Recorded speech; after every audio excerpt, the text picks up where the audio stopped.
Hey, welcome back, ScreenCrush. I'm Ryan Airy. So far, you got to admit, the live stream's going pretty well, right? Like we've had, if you've been following these as we've been doing them over the past few weeks, it's been incredibly embarrassing. Now, I think right now what's happened is, for instance, I said that, and then immediately I'm hearing myself echo in the background, and I don't know why. It's because I have myself also in another tab. So sorry about that. Sorry for the awkward pause. So yeah, so far I think live streams are going great for us. If you have any suggestions, let us know. And for you guys who are what we like to say here at Screen Crush in the plurb and are watching our pluribus breakdowns, we're going to be talking about Brainiac. We're going to be talking about the Doomsday Thor trailer leak. We are going to be talking about the plurb, and we're going to be talking about the holidays, the season of giving. Now, a little bit, I'm going to bring on our DC expert, Lee Mazzio, and of course, Colton Ogburn. First, I just want to say, down in the super chats, if you guys want to throw us a little bit of love, we'll address your comments immediately. We did miss somebody a few weeks ago, which I feel really bad about. This might be our last live stream before the holidays. And it's a lot going on. We're also going to talk Avatar. You guys, if you watch the channel, you know what I thought. I posted our review on Saturday, a visual spectacle that could have used a little more story in a linear way instead of backtracking on itself too much. But first, let's talk about the thing that we're so into that we finally want to hear about. And yes, people are asking for Doug. Doug might make an appearance today. If you guys have questions for Doug, I'll see if he can come on and answer them for you. So let's really quick right now bring on Lee Mazzio. Lee, how are you? I'm doing good. How about you? I'm getting over a cold, man. I don't get sick often. I think the last time I was sick was a COVID. And so this cold like turned me into a man baby. Yeah. And I really had to fight it all weekend. So Lee, in case you guys don't know, not on the channel much, but behind the scenes of the channel is a huge influence and presence. Lee is a huge comic nerd and knows DC way better than me. So for our Peacemaker coverage, he was co-writing those videos, all things Superman, Supergirl. He's always the first guy I call when I'm excited about something. And yeah, great, Lee. It's always good to see your actual face here on the channel. Thank you. You as well. Yeah, no, I'm very excited about all the new DC stuff this year. I feel like I used to pray for times like these where we'd get more DC than Marvel, but yeah. Now, we do have a comment right now that said the Thor trailer looked AIAF, which it was. The Thor, if you saw a visual of a leaked Thor trailer, not that you should ever watch leaks. Watching leaks is wrong, and don't do that. That's why we watch them for you guys, so you don't have to burden your conscience with that. If you watched a Thor trailer, it was AI. The audio, for some reason, part of the audio leaked. It was only about 40 seconds. The trailer, it's apparently going to be 139. So there's going to be a lot of stuff in there that we don't know about yet. And of course, to help us talk about that, we're bringing on the guy who's trapped in our TV and doesn't know it. But so please don't tell him, Colton Ogburn. What's going on, Colton? Hey, can you hear me? Yeah. Did you cut out for me? Oh yeah, yeah. No worries, man. How are you? How's your festive season? Festive. It's what? Man, that's a rocket answer. Thanks so much. You really elevate the chat for everybody around here. Can't wait to see what the love in the comments is like. We were just talking about, I'm sorry. Lee comes on and I'm like, oh, Lee's just the best guy. He's so nice. Colton comes on and I'm like, we must punish him. Yeah, it's immediately. Okay. Yeah, that's fair. Yeah, glad to hear it's festive. Really adding to the conversation. First, let's talk about Brainiac, right? Lee, tell us what our hot new Brainiac news is. So the casting was officially announced to be Lars Eindinger, a German actor. He has been in a bunch of movies that I have not seen, but he was in a Netflix show called All the Light We Cannot See, and he played a very scary Nazi. So apt casting for some type of authoritarian villain. And yeah, I mean, there were a bunch of rumors that it was going to be Matt Smith. I know that Matt Smith appeared like a deformed brain, kind of, in a handsome way. Okay. Right. Am I wrong? Matt Smith looks weird, but he's handsome. I'm sorry. Yeah, no, you're right. I've never heard someone looked like a deformed brain. That caught me off guard. But that's what my mom says about me. Look weird. Right. Yeah. An attractive that was Colton's brain. Nickname in high school. Yeah. Yeah. Along with now, the thing about Brainiac is, before we get into the different iterations here, so this actually, if you're somebody who's been watching Superman films for years, this is a no-brainer for where they go next. If you're going to like rattle off big Colton, see what I did there. If you're going to rattle off big name Superman villains, you're going to say, well, Lex Luthor, Brainiac, and then from the third one down, it's a mix of Parasite, Toyman, Mongol, Doomsday, depending on like your level of Brainiac or Bizarro, depending on your level of expertise. Brainiac was a no-brainer. They were going to do him in Superman 3. They chickened out. Instead, they just did this cheap effect where a computer kind of came alive after Richard Pryor designed it on the back of cigarette packs. It was a really different time in superhero cinema. So when James Gunn revealed the screenplay to this and it showed a weird ass looking brain, we were excited. Now, but Brainiac's changed a lot over the years. Can you kind of just fill us in on like some of the different iterations, how he started, where he ended up? Yeah. So, I mean, James posted a tweet the other day, or a thread, whatever, about how the iterations are shaping what he wants to do. He pointed to Otto Binder and Marv Wolfman as his two big main, aside from animated series and something else, as his two big inspirations for the character. But yeah, so Brainiac is an alien or an AI or both, depending on the iteration of Vildrox, and he is just kind of a space explorer who wants to know everything, who takes cities, makes them bottle cities, takes different alien species, and just has his own little personal zoo/library of everything in the universe. Yeah, my favorite kind of reinvention of him. Okay, so like I first knew Brainiac from Silver Age comics, the green guy, with dots on his head, who I think at that point was an alien, correct? Yes. Yeah. Okay. He was an alien, super advanced alien. And then he had different iterations, like the Legion of Superheroes in the distant future had a version of Brainiac that was a good guy, so they had that whole arc to it too. Then in the 80s, they made him look like Ultron, kind of. You talk about the big brain, like he actually just looked AI, and they leaned way more into that, which I thought was dope. Like if you guys are around my age who are watching, you collected those superpower action figures. That was a cool ass figure. He traveled in a giant squid ship in space. It was neat. I loved what they did with this concept on the Adventures of Superman on the DCU show, right? You want to tell us about that?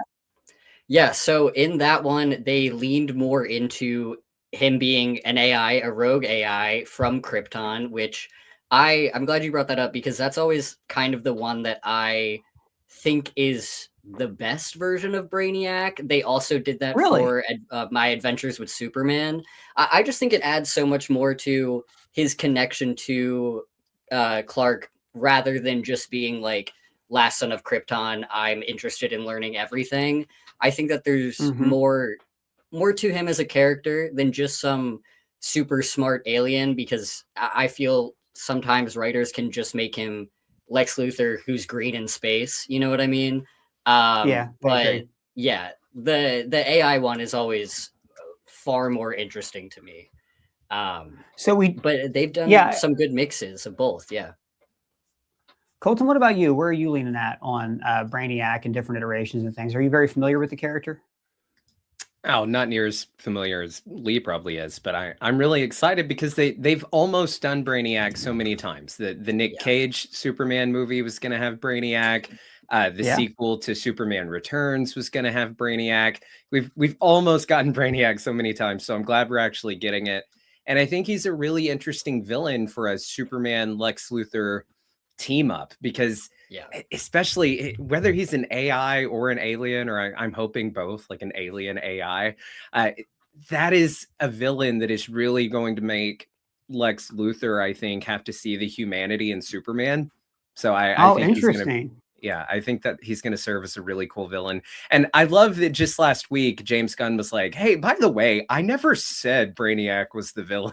We've got this. But he was right. He never did say it. He just showed a misleading screenplay cover if he wanted it to go that way.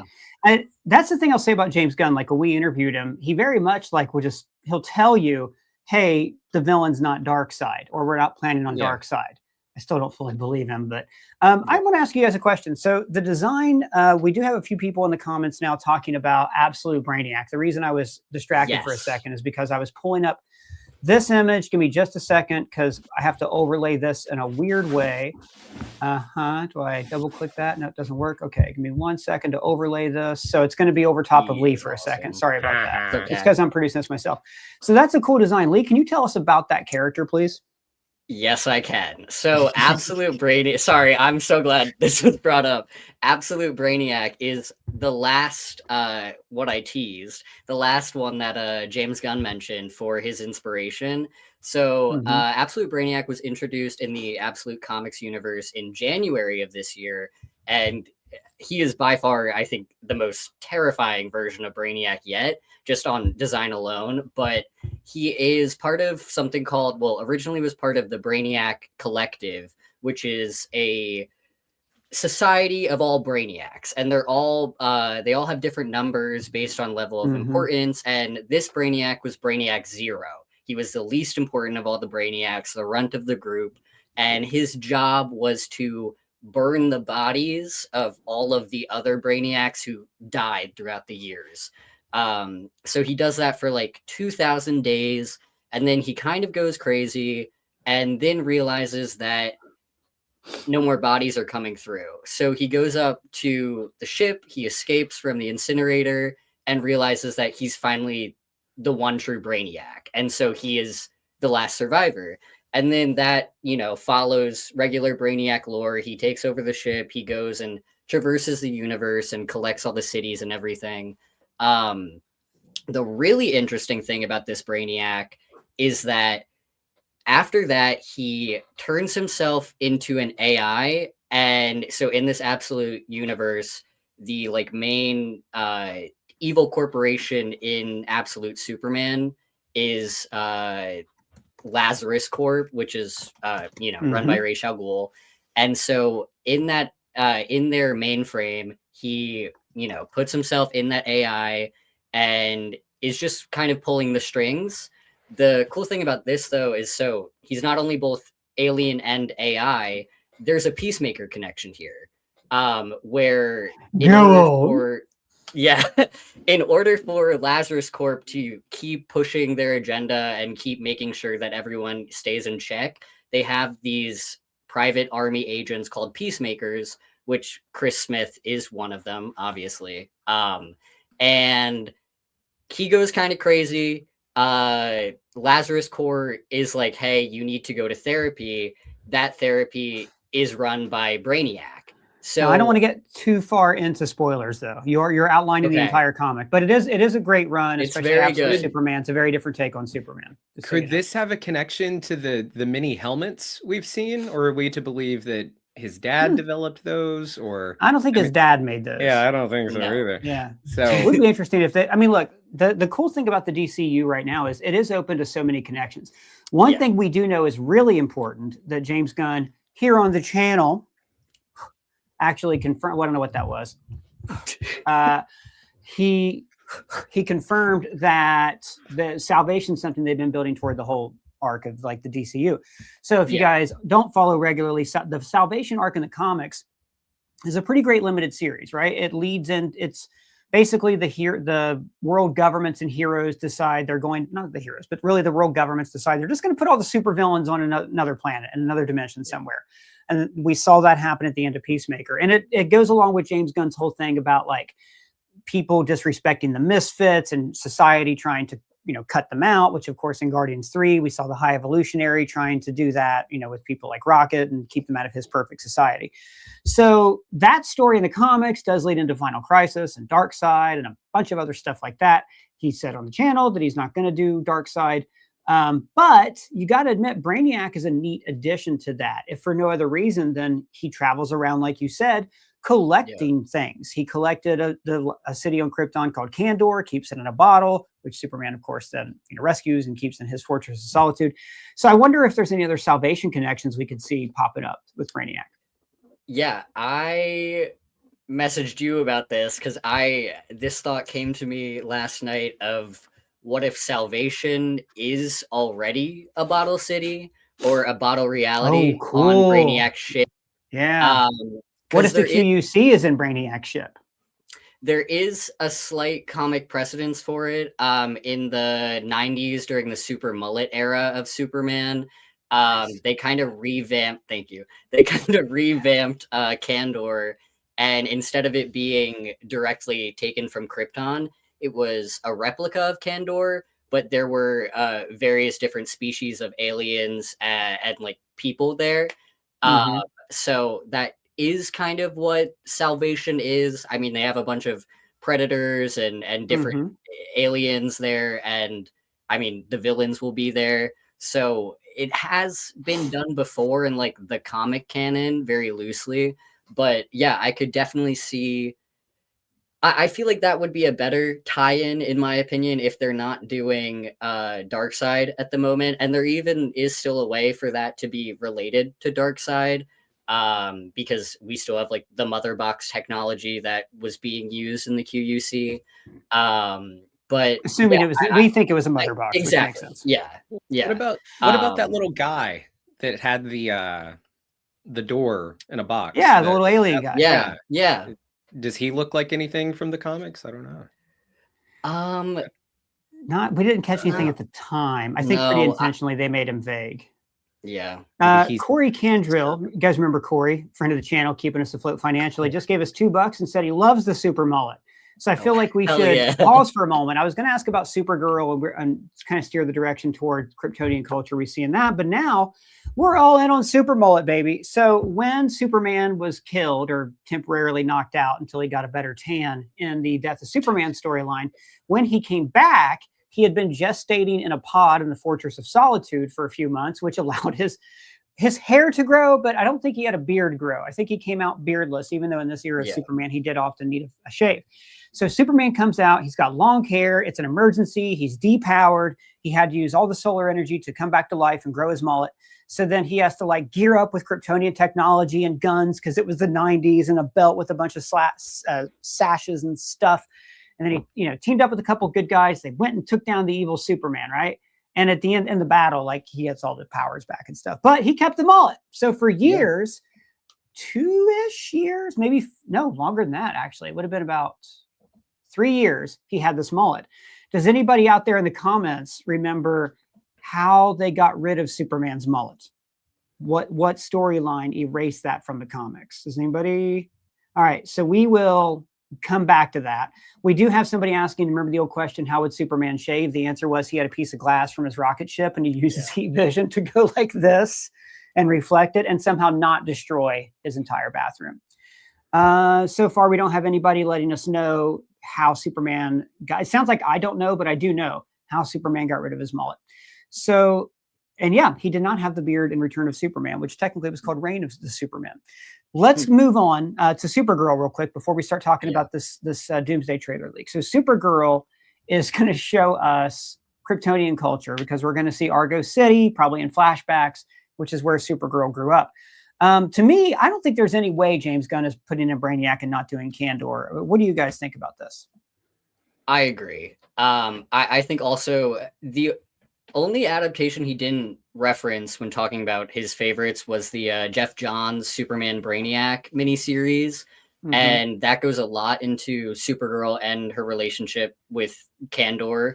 But even just prior to that, it's like Zor-El and Allura being on Kandor and like within the Bottle City. I feel like you can't really skip over that if you're doing Supergirl, especially if we have scenes in the trailer alone of Argo City. So, I mean, and they focus a lot on Kara's backstory within the Women of Tomorrow comic. So I definitely think there will be hints to Brainiac within the movie. I am almost kind of inclined to not want a lot of them, though, since Lobo is also now being thrown into the mix. I don't know. I don't remember if it was confirmed or not if Kara is returning in Man of Tomorrow.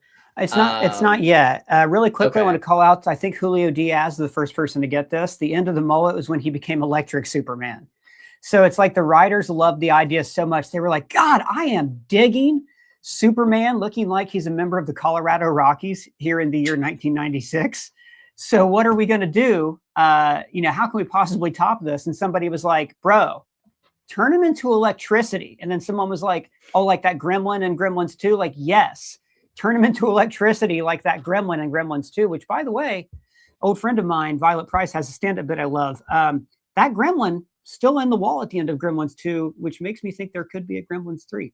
We got another super chat before we talk about Kara encountering Kandor. We've got from Critic Jace, $5. Thanks so much.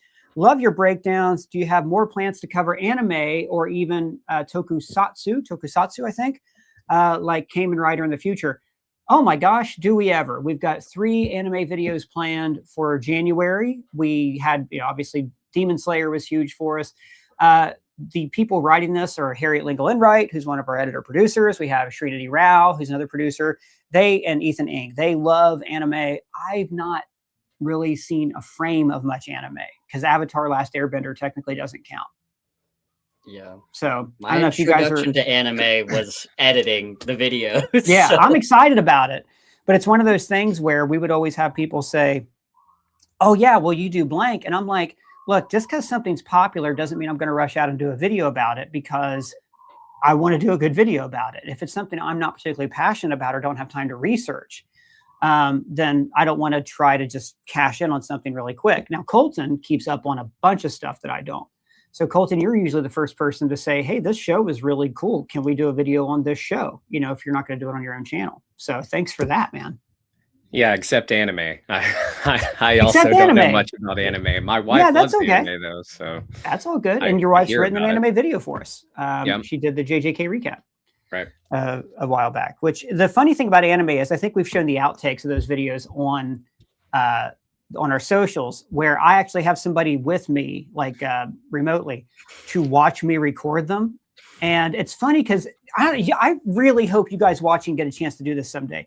When you record a video about something you haven't seen yet, like I recorded our Knives Out video before I actually got a chance to see the movie. So it was spoiled for me, but some jerk on Twitter spoiled it before that. I don't know their name and I wouldn't call it out here, but shame on you for doing that. But anyways, so it's normal to do that. But with like anime, it's totally different because the names are different. The systems of powers and rankings are different. So by the end of like a massive breakdown, I really feel like I know who these people are. So as I'm reading these events, you know, I'll be like, oh my God, the baby died. You know, like kind of like pulls me in that way. So it must be great if it can even pull me in just from reading a recap. One thing I want to bring up here. So we know that from the comic book Woman of Tomorrow, Supergirl is going to be dealing with her traumatic past, and that helping out, helping out Ruthie is going to help her get over that, etc. And we're going to have these flashbacks to Argo City and the death of her people. How great would it be if we get another Supergirl cameo at the end of Man of Tomorrow, where they've got the bottle city of Kandor. And in the comics, Superman would shrink himself down and go in there all the time. He and Jimmy Olsen would go in dressed as superheroes, and people wouldn't know who they were. And it was like a way for Jimmy Olsen to be a superhero. But how great would it be if Kara got to do that at the end of this movie? If like they get to kind of give her maybe a little bookend to her showing up drunk. Now she gets to go to another Red Sun planet, Kandor, and get drunk around her own Kryptonian people. That'd be pretty neat.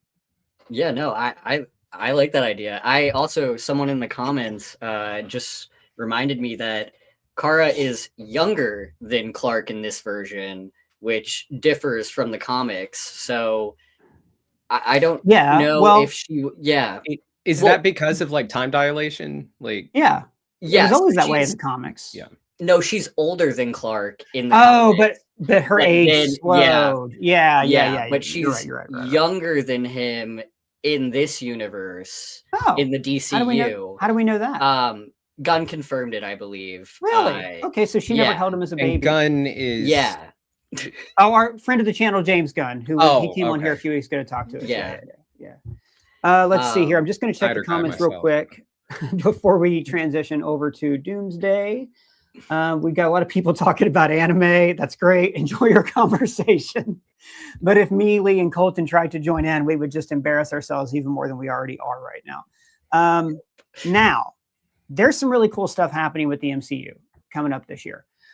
We've got MCU shows. This is probably the slate of television shows I have been the most excited for since 2021.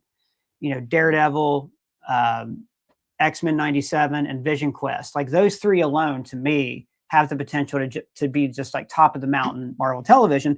We've also got 2 movies. There's some people talking about the Hulk right now in the chat. Obviously, Brand New Day and Wonder Man.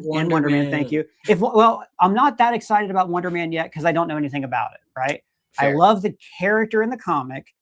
Yeah. His comic in the 90s was pretty good. I think the concept is better than that. I think I'd love to see somebody like Matt Fraction get a hold of that character and do some really cool Hollywood stuff with him. If like similar to what Matt Fraction did with Hawkeye, kind of giving him this like very grounded outlook on the world.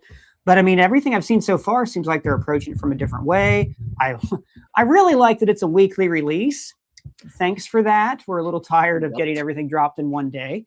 But yeah, I think Vision Quest you guys know, like I know Terry Matalas personally.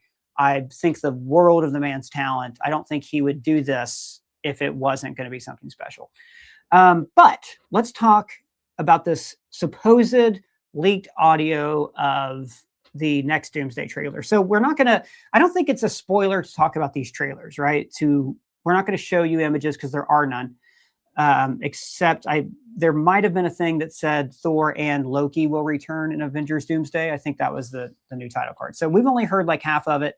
I imagine there's images that have Loki popping up in it too. But the description is Thor is in the woods. He is praying to Odin. And in the prayer, he says, we're going to do a breakdown of this when it comes out.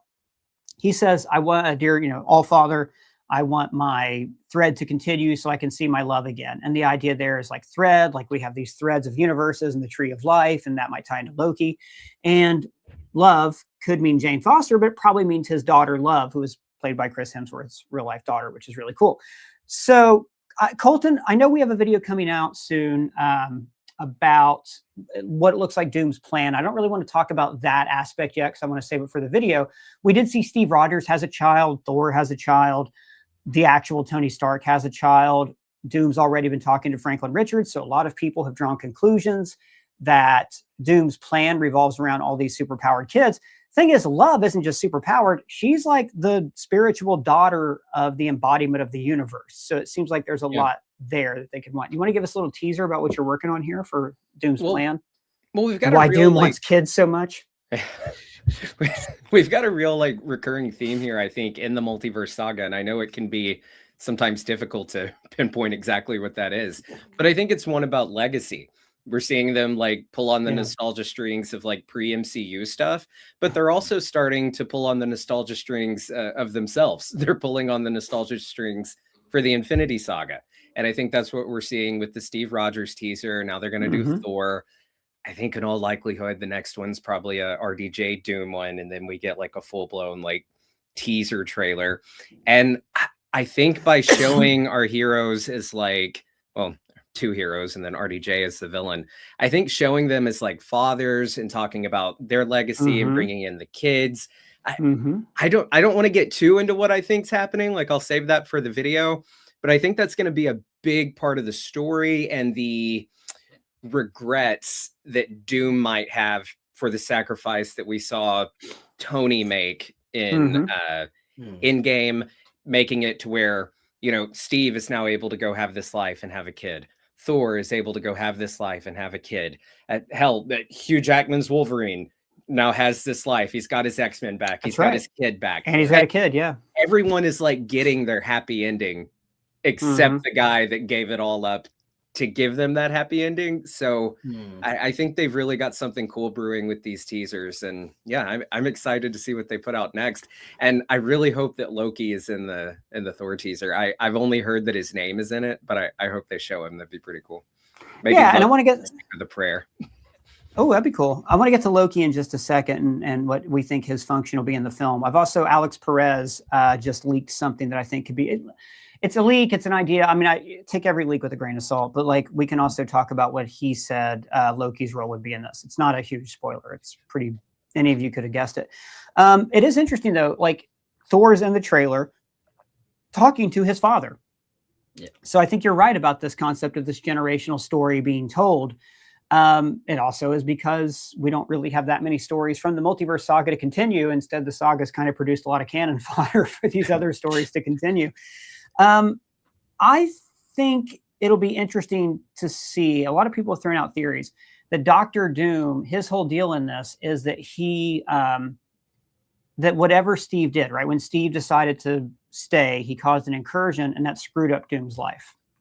That would be really interesting to see if like maybe Steve's son, if it is a son or daughter, I guess, went on to do something, or just if that diverged the timeline, or if just in some way that ended Doom's universe and he's out for revenge. I personally think revenge, I know we saw Tony Stark just flat out try to kill Bucky because he killed his mom, like in that fit of passion. But do you guys see revenge as a motivation for even an alternate Tony Stark? I hope not. Yeah. I'd rather him be on a path of, I'm going to save the world and I'm going to save it right this time. I'm going to save it my way. I'm done doing things other people's way. That's what I want to see. Yeah, to that point, I think revenge is just, it seems a little, writing wise, a little too bland, in my opinion. I also just think Tony being such a trying to save the world preventionist before everything happens, I think that any type of revenge isn't as worth it. Well, I guess if it's an alternate, yeah, no, I'm with Colton on this. They also just did it on Rick and Morty. I mean, that's the other thing too. Like that's exactly how, like the MCU, a lot of people are criticizing Jeff Loveness for Quantum Mania and how much it seemed to repeat Rick and Morty gags. Yeah. And they just did that. I mean, Pluribus also kind of copied a Rick and Morty thing recently too. If you're not watching the show, I won't spoil it, but yeah. I really want to go into this movie and like have this feeling of Doom has really solid points. And I want to feel conflicted on who, like, I hope that while I'm watching this movie, I have the thought, you know, Sam Wilson and the X-Men, they're kind of being a little ridiculous here.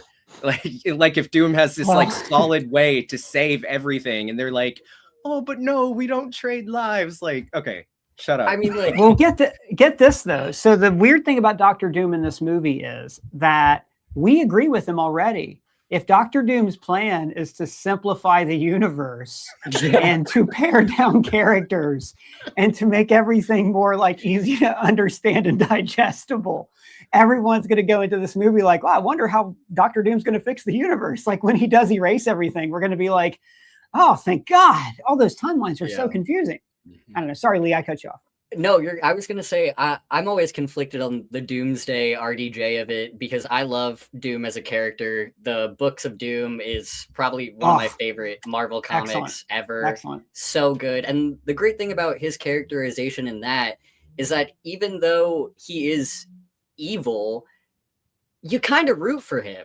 Like he's just doing everything to help his people, to save his mother. Like I feel for the character in that iteration. And so knowing that idea of Doom, I'm a little biased towards him, I guess, because at any of his evil plans, I feel like he is smart enough and well thought out, the ruler of a country, to, you know, I guess I can see where he's coming from. Well, there's no supervillain like him. He is exactly really like one of a kind. Yeah.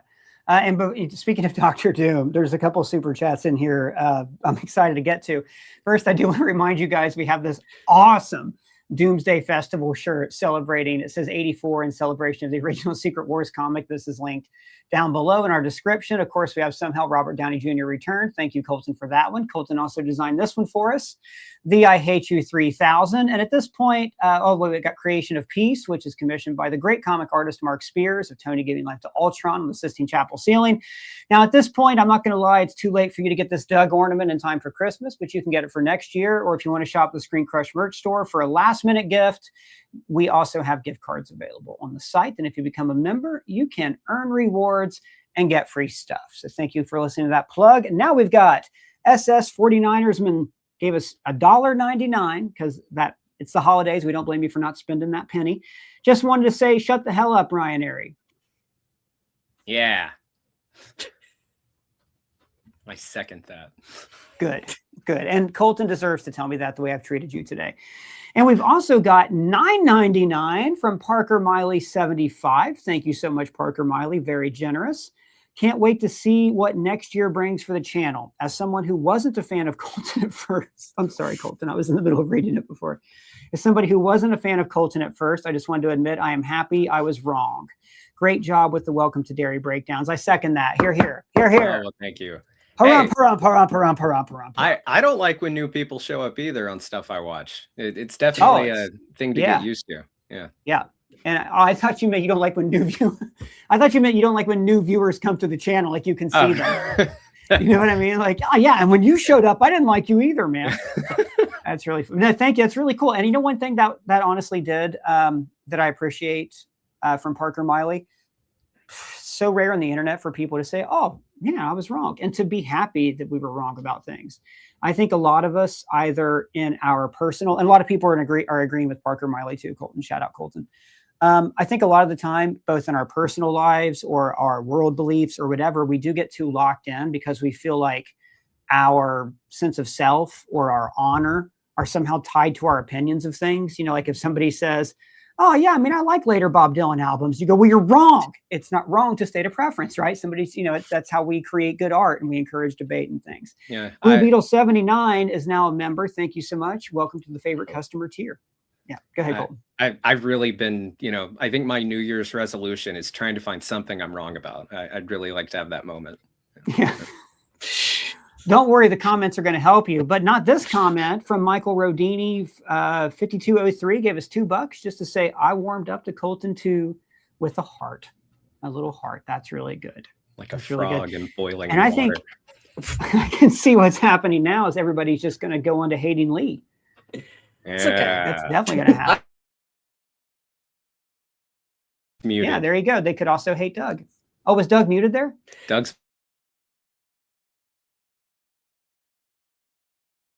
Oh, sorry, my mic was muted, guys. I just wanted to say that I warmed up to Colton too, like a frog in boiling water. Yeah, the thing is, Doug, he already He just stole my joke.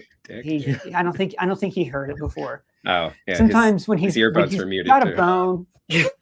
Yeah, when Doug's got a bone, it's like tunnel vision. Like, just let him have the joke. He thinks it's his. We all know that it's not. Let's see what else we got here. Colton's being seen. Doug is muted again, but Doug will take your questions on super chats if you guys have them. So let's talk about this Alex Perez thing. So Alex Perez is a leaker, goes online about once or twice a month, and says a bunch of people can ask him questions. I believe it's a him and not a pseudonym. And said something interesting.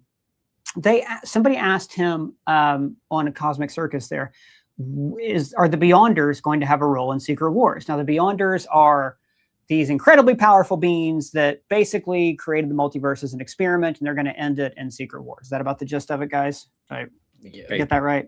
Basically. It's an incredibly convoluted version of the really good 80s story that I've never cared for that much. But the important thing is the Beyonders always just serve one purpose, and that is for Dr. Doom to steal their power and do something interesting with it. So he does that, and he creates Battle World. So somebody asked, well, are the Beyonders going to be in this? And he said, no, Loki's going to fulfill that role. Now, what do we think about that? I definitely think Doom is stealing people's powers. Like, I think part of the reason he might be... He does it all the time. Yeah, I think part of the reason he might be coming for all these kids is they've got powers that he needs. We know Franklin has the power cosmic. Love has the power of eternity. Yeah. I think that he could... I know this would be retreading Infinity War. We've already seen a situation where Vision, he was depowered. Thanos wanted the Mind Stone. He had to go be protected in Wakanda. But they could do the same thing with Sentry, who can only be Bob unless his bad self comes out. And they could ship his ass to Wakanda to be protected by like Namor and everybody. And Doom's coming for him. Yeah, I think that'd be I was gonna say even the collecting the powers is a bit of retreading Infinity War. Well, we talked about this, in our, I don't mind that. He has a glove and he's putting the people in the glove. He's putting the kids in the glove. I did. I covered this in our breakdown of the Steve Rogers teaser video, and it's funny because I did see a few people commented like, how come you're not breaking down the actual teaser? What's all this theory stuff? Because the teaser is literally a motorcycle pulls up to a house, he puts away a suit and holds a baby. So all we have is speculation. You should have broke down his tools. What kind of tools he had. Yeah, exactly. I should have I did even talk about the size of the engine block and the motorcycle that he had and how that's not period for the 40s. Like I went about as far in as I could get. I'm sure Voss went in way deeper. He always does. But that's as far as I could go without getting into theories. But the theory I threw out there is if you look, there's a lot of really super powered kids out there, Billy and Tommy well, especially Billy Maximoff, Billy can reshape reality like his mom. I think the latest is the Champions is going to come out. That's the Young Avengers is going to come out after Secret Wars, which is cool. I think it would fit on Battle World, but sure. And I'm going to get too much, I think, into the video I'm doing, but if he's on a crusade for children, we've got Children's Crusade, exactly, which is about Wanda missing, and Wanda is currently missing in the MCU. So that could be a power that he's in search of, which would be a reason that he needs to come after her kids, which adds her to the list of people he's coming after. It'd be pretty cool. And we have a lot of people in here shouting out the Bob comment. I think you're right. I think Sentry, Sentry is... He's the Hulk of the movie. He's well, when's this guy going to come out? Or the Thor. We've kept him on the bench for the whole movie. When's he going to come out? I think it'll be something probably that depends on more character than anything else that gets him to let the Sentry out. It Somebody's would be threatened. cool if we get that Hulk Loki moment where it's Sentry goes, Sentry mode and grabs Doom by the ankle. Oh, and then whips him around. Yeah. I thought you meant grabs the Hulk like that while the Hulk is doing that to Loki. And so it's sort of and I Loki can't think of a better Doom. image to represent Marvel Studios right now and reinventing a reinvention of a reinvention. Let's see. Oh, now somebody here said they like heavy spoilers more than New Rock Stars. People are talking about how deep Eric Voss goes in his breakdowns. Sentry isn't even the most powerful person. Love is. Now, love, I assume you mean not the concept, which is, what the world needs now, of course, but it's the character of love, who, in Love and Thunder, Chris Hemsworth's daughter that we talked about at the start of this Marvel conversation. I kind of feel like the mention of love in that Thor audio is him referring to his daughter and wanting to be reunited with her. It's also going to be more interesting if she's gone, because then Chris Hemsworth's not going to have a little kid tagging along the whole time. And it's going to make him more serious. And I think after Love and Thunder, that's really what we want. Now I'm teasing the videos that I'm writing right now. So yeah, are you guys down with that? With love being with love not being in the movie. Like a MacGuffin a little bit. Yeah, I think that there's so much that they've introduced in this saga, and I just don't know if they're going to lean too heavily on, hey, you remember that Thor movie that wasn't that good, and how he has this adopted daughter who was Christian Bale's, and we kind of explained who this Eternity character was, and she's connected to that, and then there's Franklin. They're going to have to be really careful with it. They're going to have to go back to the basics of Magic Rainbow Rocks style explaining. Sure. So the one thing that this has going for it that maybe Infinity War didn't is the Rainbow Rocks. We more generally saw those films, so we were able to do that. This time it's people who are being taken who other characters care about. You know what I mean? Yes. Everybody's going to be like Joyce in Stranger Things crying about their son. He's my son all the time, right? So that's going to make it real for us. And that's a good storytelling tool, really. If you're trying to make a movie that a lot of people can watch that maybe haven't watched all the other stuff, everybody gets, oh, that's good guy's kid. Okay, got it. I'm in. Yeah. So it's kind of smart that they're going with the children thing if they are. Yeah, I agree. Because most people like kids. But if you don't, a lot of people might be rooting for. Yeah, Lee's going to be rooting. So Colton, we're going to cut you off there. We also got a lot of people saying Magneto was right in the comments, which it's a great T-shirt. I wish we could make it. Someone else, Joven07, said that would be sad if Thor lost another person that's in his life. That's the thing. Okay, so the Jason Aaron comics that the Love and Thunder were supposed to be based on, that's what it's about. It's about how, as an immortal space god, he's surrounded by death. There's a great comic where he really loves this mortal woman, right? They were shacking up and everything. He goes off to fight a battle. He comes home. He's like, where's my wife? And this old lady says, I'm your wife. He was gone for so long, but he's immortal, so it didn't feel like a long time to him. And that's, I think Love and Thunder had part of that, except it was expository narration delivered by Taika Waititi, so it came off too silly. Whereas like the idea of Jane Foster dying of cancer, while Thor's greatest fear is losing Jane, the way he's lost other mortals over the years as he's watched them die and he lives forever. That's a great story. I wish they would have told it in that movie. I also think like, oh yeah, and also kids were stolen in Love and Thunder. Sorry, somebody else just reminded us of that. Thanks to Cher. That's absolutely no, that's true. I also think like with all, not to retread Infinity War and Endgame again, but having Thor grieving over someone if his daughter is not there, but doing it in a serious way, unlike what we saw in Endgame, because as much as I do enjoy Thor's character in that movie, I do feel like they didn't really take it as seriously as they could with a character like Thor. But yeah, I don't know. I think that would be interesting to see his second go around, and instead of Loki being his brother, this is his daughter who he in the audience timeline just got. So yeah, I think that would be able to bring people in now who maybe are not as involved in the MCU as they were post Endgame. We did just have somebody on here, Colton. I'm trying to find the comment so I get it right. Now I can't. Oh, here it is. Gavin the Goliath said, Wong will show us a family tree to explain everything. You see. And the tree coincidentally looks like the multiversal tree. And be like, well, no. Thor the God Butcher was sad because I want Home Dude from the Ant-Man movies. What's his name? Luis. Yeah, to just open the movie if it's not the Watcher, you got to have Luis and just have him explain everything that's happened in the multiverse saga thus far. I would love it. I mean, they'll probably honestly do that on like Jimmy Kimmel or something. I'm shocked. I don't know why they haven't. Oh, yeah, true. They should have done it for Quantumania. I got a really good one for you guys. We have a super chat here from Extinguisher 10. Thank you for the $5. We will spend it well.